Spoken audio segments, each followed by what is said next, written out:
శ్రీ విఘ్నేశ్వరాయ నమ. శ్రీ గురుభ్యో నమ. శ్రీ రామచంద్ర పరమాత్మనే నమ. పలికెడిది భాగవతమట పలికించు విభుండు రామభద్రుండట నే పలికిన భవహరమగునట పలికెద వేరుండుగా అద పలుకగనేలా. కింద భాగంలో ఏకాదశ స్కందం పూర్తి చేసుకున్నాం. ఇప్పుడు ద్వాదశ స్కందంలో కలియుగ రాజవంశ చరిత్రము, కలియుగ లక్షణము, ప్రళయకాల వివరణము, సుఖమహర్షి అంత్యోపదేశము, తక్షకాగమనము, పరీక్షన్ మరణము, జనమేజయుని సర్పయాగము, మార్కండేయోపాఖ్యానము, పురాణ శ్లోక గణనము, శ్రీమద్ భాగవత మహత్యము అనే ఘట్టాలు ఉన్నాయి. దశమ స్కంధంలోని ఘట్టాలన్నీ పోతనగారు రచించగా ఏకాదశ ద్వాదశ స్కంధాలు పోతనగారి ప్రియశిష్యుడు వెలిగెందల నారయ్య రచించారు. పరీక్షన్ మహారాజుకు శ్రీమద్ భాగవతం అంతా వినిపించిన సుఖయోగేంద్రుడు సర్వకాలికము జననీయము అయి ఎంతటి మహత్తర సందేశాన్ని అందించాడు. ఇంతటి భాగవత మహాఫలాన్ని మానవజాతికి అందించిన సుఖమహర్షిని నారయ్య గారు కీర్తించారు. ఈ విధముగా సూత మహాముని వినిపించిన భాగవతాన్ని ఆద్యంతము ఆలకించిన సౌనికాది మహర్షులు దివ్య తేజోవరాజితుడైన శ్రీమన్నారాయణుని ఎదలో పదులుపరుచుకొని వారి వారి ఆశ్రమాలకు చేరుకున్నారు. నారయ్య కవిత్వము పోతన కవిత్వం అంత రసవంతము కాదు. అయినప్పటికీ నారయ్య అదృష్టవంతుడు కనుకనే మహాకవి పోతన గారి పక్క ఆయనకు స్థానం లభించింది. నారయ్య ఏకాదశ ద్వాదశ స్కందాల గద్యంలో తాను పోతన గారి ప్రియశిష్యుణ్ణి అని చెప్పుకున్నారు. ప్రాజ్ఞులు, అభిజ్ఞులు, రసజ్ఞులు అయిన భాగవత పాఠక మహోదయులందరికీ అభినందనాలు. ఈ సంపుటంతో పోతన భాగవతం సంపూర్ణమయ్యింది. మందార మకరంద మాధుర్యమయము, నిర్మల మందాకిని వీచికా విలసితము, బాల రసాల సాల నవ పల్లవ కోమలము, భక్తిరస పరిపూర్ణము అయిన పోతన భాగవతాన్ని ప్రతిపద్య భావార్థ సహితముగా సర్వాంగ సుందరంగా మీకందరికీ వినిపించిన నేను హరిత సగోత్రీకులు రామయ్య హనుమాయమ్మ దంపతుల తృతీయ పుత్రుడినని, ఆ రామచంద్రుని కరుణా కటాక్షాలతోటి ఈ భాగవతము అనే గ్రంథాన్ని, మహాగ్రంథాన్ని వాక్కుగా మలచి అందరికీ అందించాను. ఇది శ్రీ రామచంద్ర ప్రభు యొక్క కరుణా కటాక్షం అని సవినయంగా మనవి చేసుకుంటున్నాను. ఇంకా 12వ స్కందం మొదలు పెడదాం. శ్రీ మరుదశనయ పతిశయన కామిత మునిరాజ యోగి కల్పద్రుమ ఉద్ధామ ఘన జనక వరనృప జామాతృవంశ వరేణ్స రామచంద్ర మహేశ. వాయుభక్షణము చేసే సర్పకులానికి సర్వాధిపతి అయిన ఆదిశేషునిపై పవళించేవాడా, కోరికలతో ఆశ్రయించిన మునులకు, రాజులకు, యోగులకు కోరికలు తీర్చే కల్పవృక్షం వంటివాడా, ఉన్నతోన్నతుడా, ఘనుడైన జనక మహారాజు యొక్క అల్లుండ్రులలో ఘనత వహించిన వాడా, శ్రీ రామచంద్ర భూనేత. గొప్ప గుణాలు కలిగి గొప్పవారైన మునివరులకు సర్వ పురాణాలను వివరించి చెప్పే సామర్థ్యము గల సూతుడు ఈ విధముగా చెప్పాడు. ఆ విధముగా పరీక్షన్ మహారాజుకు సుఖమహాయోగి శ్రీకృష్ణుడు అవతారం ముగించే వరకు జరిగిన జన్మ కర్మలు చెప్పగా విని సంతోషం పొంది మహాత్మా నారాయణుని కథలను, అతని గుణాలను, ఆచార విధులను, జీవాత్మ భేదాన్ని, హరిని పూజించవలసిన విధానాన్ని, జ్ఞానయోగ విధానాన్ని, ఇంకా ఇటువంటి వాటినన్నింటినో చెప్పి నాకు విజ్ఞానము కలిగించావు, ఆదరించావు. ఇంకా భవిష్యత్తులో జరగబోయే వాటిని కూడా తెలియజెప్పు అని మహారాజు కోరాడు. సుఖమహర్షి ఈ విధముగా చెప్పడం మొదలుపెట్టాడు. సుఖయోగి పరీక్షిత్తునకు భావి కాలగతులను చెప్పుట. అంటే ఇక్కడ మనం ఒక విషయాన్ని అర్థం చేసుకోవాలి. ఇప్పటి వరకు చెప్పినటువంటి భాగవతం మొత్తం అంతా కూడా జరిగిన కథ. ఇది భావి కాలగతులు అంటే అప్పటికి 4వ యుగమైనటువంటి కలియుగం మొదలయ్యింది. పరీక్షణ్ మహారాజు గారి కాలంలోనే మొదలయ్యింది. ఆ కలియుగం తాలూకా ఆ ముందుకు జరగబోయే కాలంలో ఏమేమిటి జరుగుతాయి అనేది కూడా అప్పుడే చెప్పారు. అంటే ఇది ఉత్తుత్తుది కాదని బ్రహ్మ నారదుడు మొదలైన వారు దీన్ని తెలుసుకుని అక్కడి నుంచి మనకి వ్యాసుడు తర్వాత సుఖయోగి తర్వాత పోతన గారు తర్వాత ఈ మన వాడుక భాషలో తాత్పర్య సహితంగా చెప్పినటువంటి మహాకవులు, ఆ తర్వాత నేను చెప్పడం అనేది నా అదృష్టంగాను భావిస్తూ, వారందరూ చెప్పడం మనందరూ అదృష్టంగా భావిస్తూ, రాబోయే కాలాన్ని చెప్పడం అనేది కూడా అది బ్రహ్మజ్ఞానంతో చెప్పడమే అవుతుంది. కానీ ఎవరికో నచ్చినట్టుగా పెన్ను ఉంది కదా, కాగితం ఉంది కదా అనుకున్నట్టుగా, అంటే పూర్వకాలం గంటం తాళపత్రాలు అనుకోండి, వాళ్ళకి నచ్చినట్టు రాశారు అని చెప్పడానికి మాత్రం ఇందులో ఆస్కారం లేదు. కాబట్టి సుఖయోగి పరీక్షిత్తునకు చెప్పిన భావి కాలగతులను విందాం. ఓ రాజవర్య, నీవు అడిగిన ఈ ప్రశ్నకు సమాధానం సరిగా చెప్పడం సాధ్యం కాదు. అయినా నేను నా సమర్థతో దర్శించి తగినట్లుగా భావి కాలగతులను నీకు వరుసగా వెల్లడిస్తాను. వాటిలో ముందుగా రాజుల చరిత్ర చెబుతాను. బృహద్రథుడు అనే రాజుకు పురంజయుడు పుడతాడు. అతనికి సునకుడనే అమాత్యుడుంటాడు. అతడు పురంజయుని సంహరించి తానే గద్దెనెక్కి రాజ్యం పాలిస్తూ ఉంటాడు. అతనికి కొంతకాలానికి ఒక కొడుకు పుడతాడు. వాడికి ప్రద్యోతనుడని పేరు పెట్టి రాజ్యం కట్టబెడతాడు. ప్రద్యోతనునికి విశాఖ రూపుడు, అతనికి నందివర్ధనుడు పుడతారు. ఈ రాజుల 5గురు 138 సంవత్సరాల భూమిని పాలించి వృద్ధి చెందుతారు. తరువాత శిశునాగుడు అనే రాజు జన్మిస్తాడు. అతనికి కాకవర్ణుడు అనే కొడుకు పుడతాడు. ఆ కాకవర్ణుని కొడుకు క్షేమవర్ణుడు. క్షేమవర్ణ మహారాజుకు క్షేత్రజ్ఞుడు పుత్రుడు. అతనికి విధిసారుడు, అతనికి అజాతశత్రుడు, అతనికి దర్భకుడు, అతనికి అజయుడు, అతనికి నందివర్ధనుడు, అతనికి మహానంది ఉదయిస్తారు. శైశునాగులు అన్న పేరుతో ప్రసిద్ధులైన ఈ 10 మంది మహారాజులు కలికాలంలో 360 ఏళ్ళు అవిచ్ఛిన్నంగా అవనీ పాలన చేస్తారు. అటు పిమ్మట మహానందికి శూద్రవనిత కడుపున మహాపద్ముడు పుడతాడు. అతడు మహాబలవంతుడవుతాడు. అయినప్పటికీ అతనితో క్షత్రియ వంశం అంతరించిపోతుంది. ఆ సమయంలో రాజులు శూద్రప్రాయులైపోతారు, ధర్మహీనులైపోతారు. మహాపద్మునికి సుమాల్యుడు మొదలైన తనయులు 8 కలుగుతారు. 100 సంవత్సరాలు పాటు వారి పాలన సాగుతుంది. ఆ పిమ్మట కార్ముకుడు మొదలగు రాజులు 9 పుడతారు. వారికి నవనందులని వ్యవహారము. ఆ నవనందులను ఒక అవనీశ్వర శ్రేష్ఠుడు అంతరింపజేస్తాడు. అవనీశ్వరుడు భూమి మీద ఉన్నటువంటి సురలు అంటే దేవతలు. భూమి మీద ఉన్న సురలు అని ఎవరిని అంటారంటే భూసురుడు అని చెప్పేటువంటి వాళ్ళు బ్రాహ్మణులు.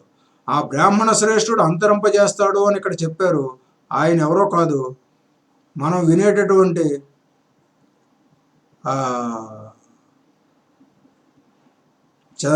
చంద్రగుప్తునికి గురువైనటువంటి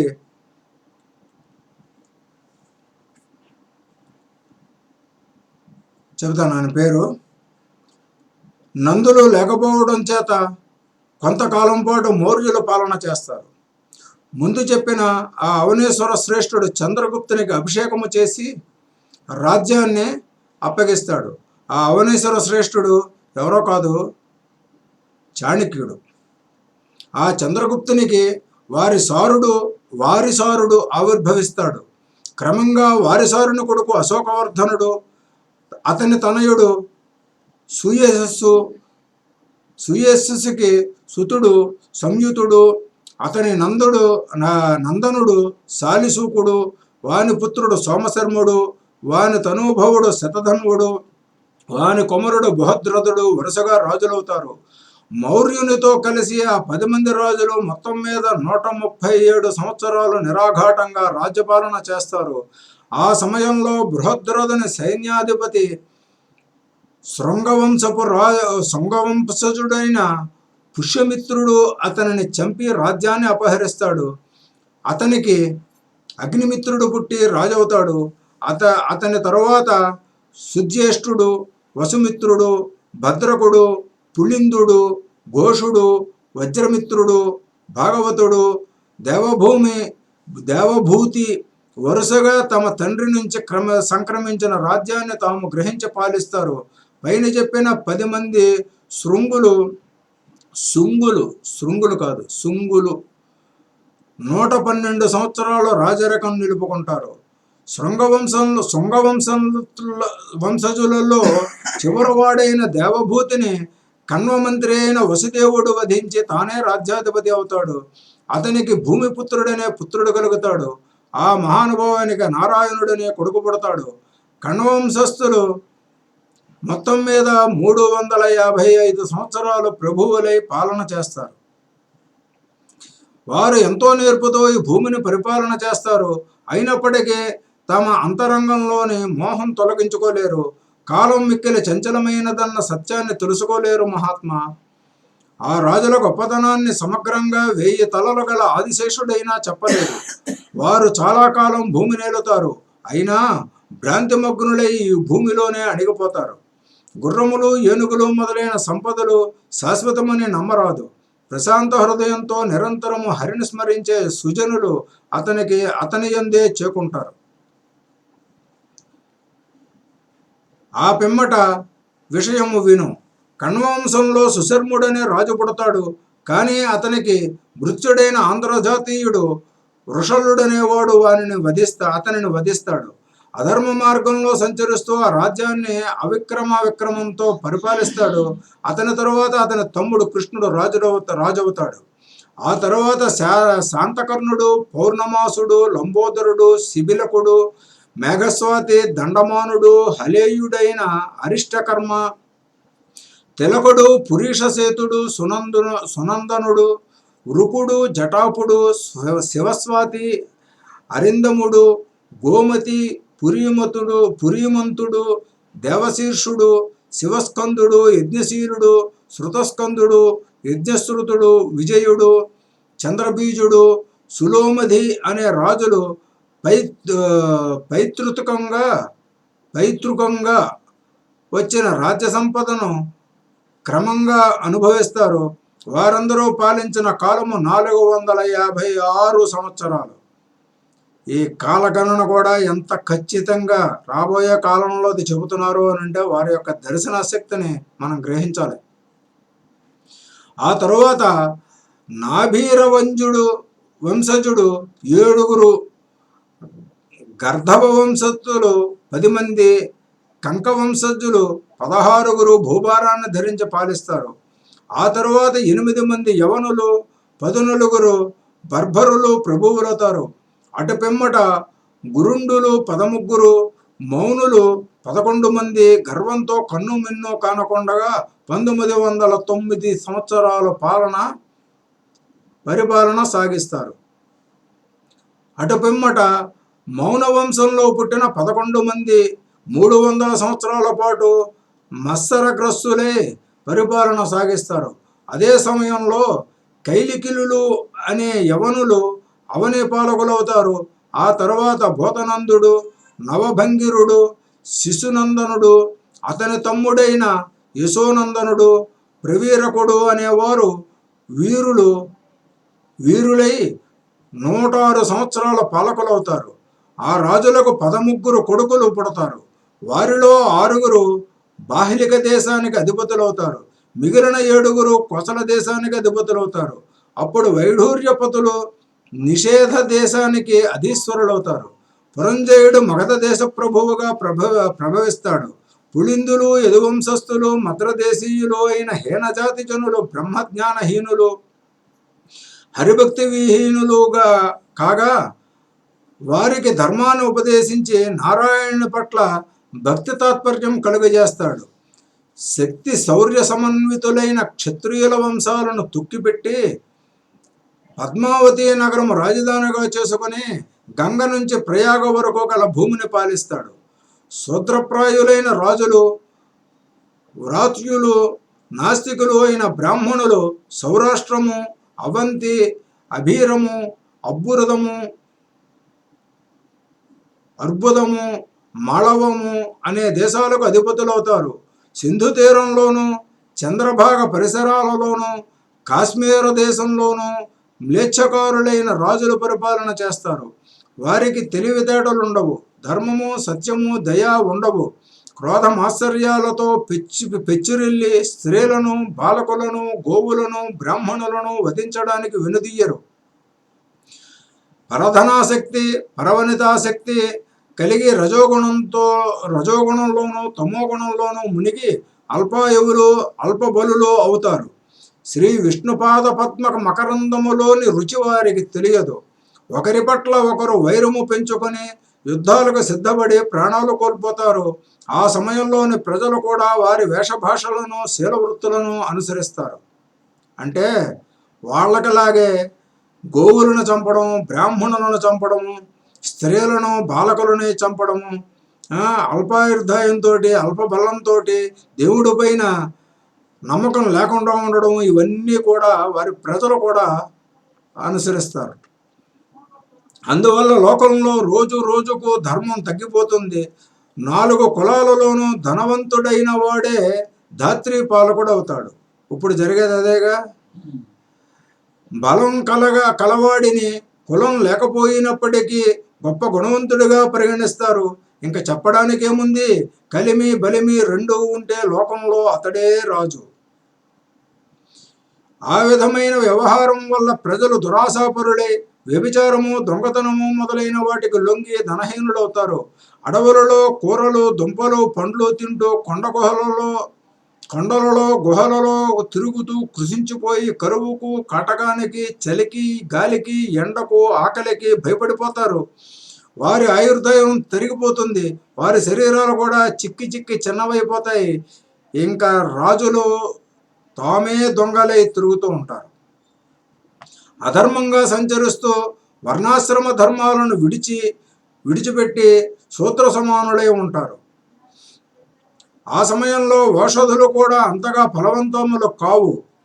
అంటే పూర్వం అనారోగ్యం వస్తే ధనియాల రసం, జీలకర్ర, శుంఠి ఇలాంటివేవో వాడితే తగ్గిపోయాయి అన్నారు. ఇప్పుడు వాడితే మనం తగ్గటం లేదు.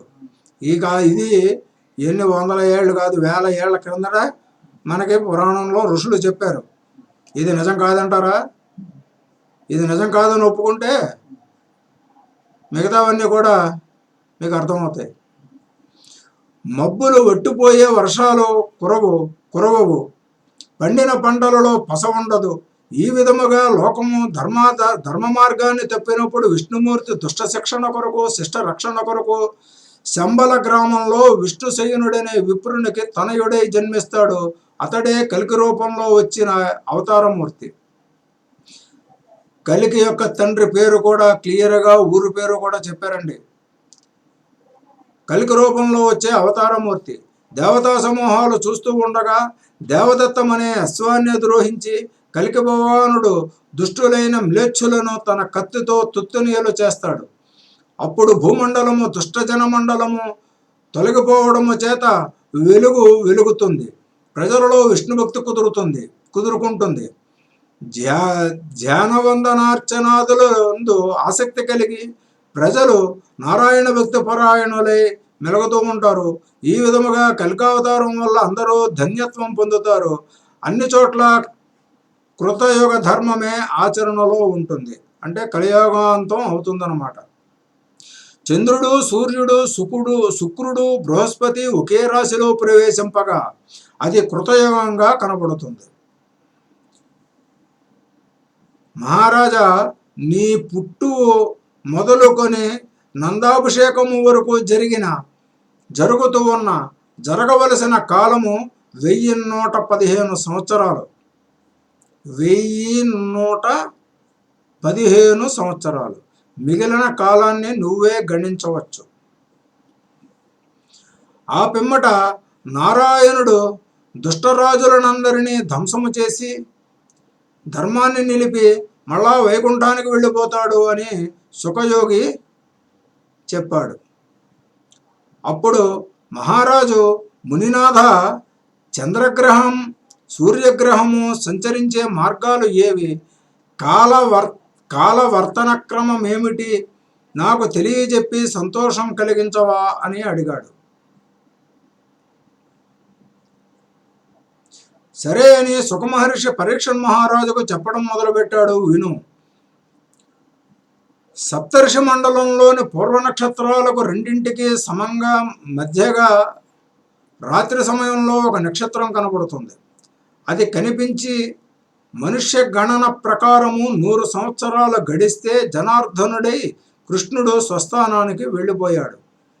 ఆ రోజుననే కలి ప్రవేశించాడు. కృష్ణుడు భూమి మీద ఉన్నంత కాలము కలి భూమి మీద అడుగు మోపలేదు. సప్తర్షుల మాఘ నక్షత్రంలో ఏ రోజున ప్రవేశిస్తారో ఆనాటికి కలి ప్రవేశించి 1200 సంవత్సరాలు అవుతుంది. ఆ ఋషులేడుగురు పూర్వాషాఢలో ప్రవేశించినప్పుడు కలి ప్రవర్ధమానుడవుతాడు. కృష్ణుడు లోకాన్ని విడిచి పరమపదమైన తన లోకాన్ని చేరుకున్న రోజుననే కలి ప్రవేశించాడు. ఈ విధముగా దివ్య సంవత్సరాలు 1000 గడిచిన పిమ్మట 4వ పాదంలో కృతయుగ ధర్మం నడుస్తుంది. ఓ రాజోత్తమ, పూర్వరాజుల పేరులు, గుణాలు, ప్రవర్తనలు, గుర్తులు, సిరులు, సంపదలు, అందచందాలు, రాజ్యాలు, ఐశ్వర్యాలు అన్నీ వరుసగా అణగారిపోయాయి. కానీ ఈనాటికి కూడా ఎంతో ఎక్కువగా వారి కీర్తులు నిర్మలంగా ధాత్రిలో నిలిచి ఉన్నాయి. సంతమని తమ్ముడు దేవాపి ఇక్ష్వాకు వంశంలో పుట్టినవాడు మరుత్తు. ఈ ఇద్దరు కలాప గ్రామంలో ఉంటూ యోగాన్ని అవలంబించిన వారై కలియుగాంతంలో వాసుదేవుని వల్ల ప్రేరణ పొంది ప్రజలందరూ ఆశ్రమాచారాలు పాటించేటట్లు నడిపిస్తూ నిత్యము నారాయణ స్మరణ గావిస్తూ కైవల్యము పొందుతారు. ఈ విధముగా 4 యుగాల రాజులు, పూర్వము నేను చెప్పిన రాజులు కూడా లోకంలోని సమస్త వస్తువుల మీదను మమకారం పెంచుకొని ఉత్సాహంతో జీవితాన్ని గడిపి ఈ భూమిని విడిచిపెట్టి మరణం ఒడిలోకి చేరారు. కాలగమనాన్ని ఎవరూ గమనించలేదు. మా పెద్దలు విష్ణు ధ్యాన పరాయణులై తమ జీవితాలు గడిపారు. దయా, సత్యము, శౌచము, శమము, దమము మొదలైనటువంటి ప్రసిద్ధ గుణాలు పాటించి కీర్తిమంతులయ్యారు. ఓ మహారాజా, ధర్మము, సత్యము, కీర్తి, అచ్చమైన దయ, విష్ణుభక్తి, అనుపమ మహనీయ సత్కర్మ, అహింస అనే గుణాలు కలవారే పుణ్యవంతులు, వారే మహనీయులు. ఈ లోకాన్ని పరిపాలించిన పూర్వరాజులు కాలానికి లొంగిపోయి ప్రాణాలు కోల్పోయారు. కేవలము నామమాత్రావశిష్టులయ్యారు. మహారాజా, మమత అనేది సలపడానికి కూడా ఎప్పుడు ఎక్కడా పనికిరాదు. గర్వవశులై కన్ను మిన్ను కానక సంచరించే రాజులను చూచి భూదేవి నవ్వుకుంటుంది. శత్రువులను సంహరించి భూమిని గ్రహించి ఎవరికి ఇవ్వకుండా తామే ఏలుకుంటామనే మోహంతో ఉంటారు. ఆ విధంగా తండ్రి కొడుకులకు, అన్నదమ్ములకు ఆశ పుట్టించి పరస్పరము వైరము పెంచుకొని కలహించి యుద్ధరంగంలో గడ్డి పరకలను విడిచినట్టు శరీరాలు విడిచిపెట్టి దేవలోకాన్ని పొందిన పృథువు, యయాతి, గాది, నహుషుడు, భరతుడు, అర్జునుడు, మాంధాత, సగరుడు, రాముడు, ఖట్వాంగుడు, దుందుమారుడు, రఘువు, తృణబిందువు, పురూరవుడు, శంతనుడు, గయుడు, భగీరథుడు, కువలయాశ్వుడు, కుకుత్సుడు, నిషధుడు, హిరణ్యకశిపుడు, ఋతుడు, రావణుడు, నముచి, శంబరుడు, భౌముడు, హిరణ్యాక్షుడు, తారకుడు మొదలైన రాజులు, రాక్షసులు భూమిని నాది అని అనుకోవడం చేతనే కాలానికి లొంగి నాశనమైపోయారు. ఇది అంతా పైకి కనిపించేదే కానీ యథార్థం కాదు. కాబట్టి అంతటినీ విడిచిపెట్టి జనార్దన, వైకుంఠ, వాసుదేవ, నృసింహ అని ఎల్లప్పుడూ శ్రీహరి కథలనే సుధలను త్రాగి ముసలితనము, రోగము అనే వికారాలను దూరము చేసుకుని విష్ణు స్థానమును చేరుకో. ఓ మహారాజా, ఉత్తములకు కీర్తనీయుడు, సర్వ దిశల యందు సన్నుతుడు అయినట్టివాడు పరమేశ్వరుడు. ఆ పరమేశ్వరునే మనస్సులో నిలుపుకొని అతని గుణములను, మహిమలను వర్ణిస్తూ ఉండు. యుగధర్మ ప్రాకృతాది ప్రళయ చతుష్టయ వివేచనము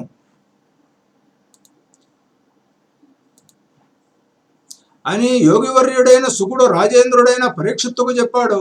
అప్పుడు పరీక్షన్ మహారాజు సుఖమహాయోగిని ప్రశ్నిస్తున్నాడు. ఏమనంటే, కలియుగం ఘోర పాపాలకు ఆలవాలము. అటువంటప్పుడు ప్రజలు తమకు పాపాలు రాకుండా ఏ విధంగా చేసుకుంటారు?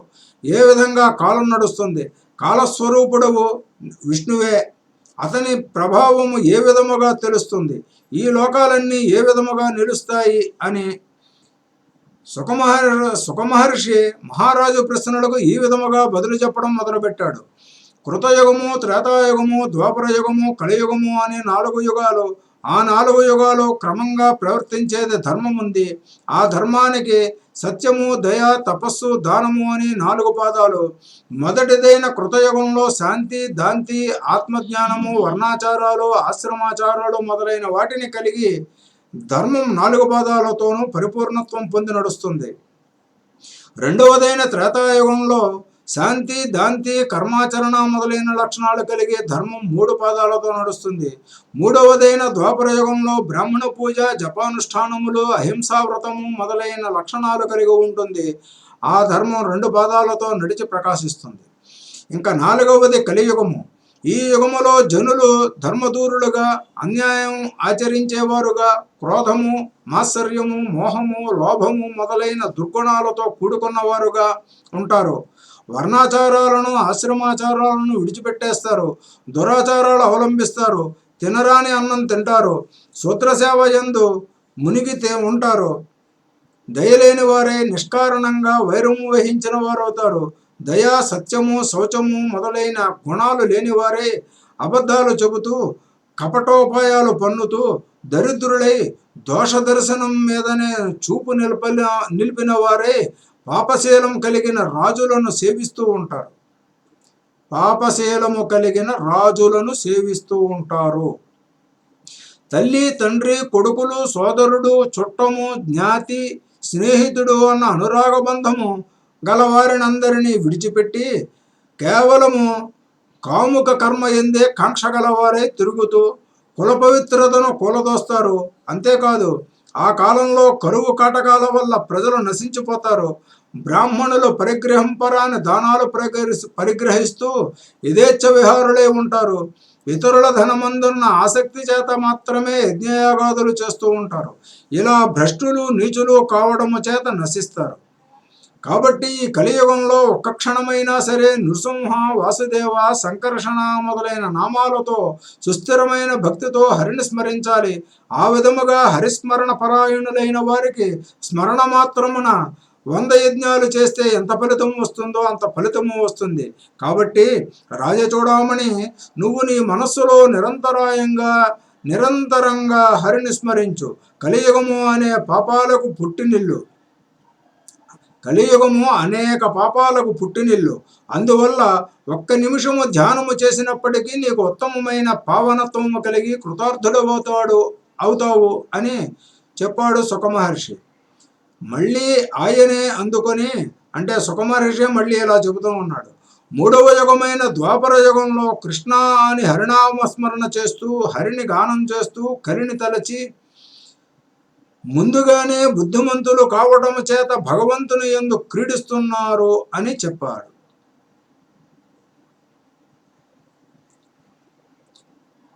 ఇక తర్వాత పరీక్షణ్ మహారాజు గారు వేసే ప్రశ్నల్ని తరువాయి భాగంలో తెలుసుకుందాం. స్వస్తి. శ్రీ రామార్పణమస్తు.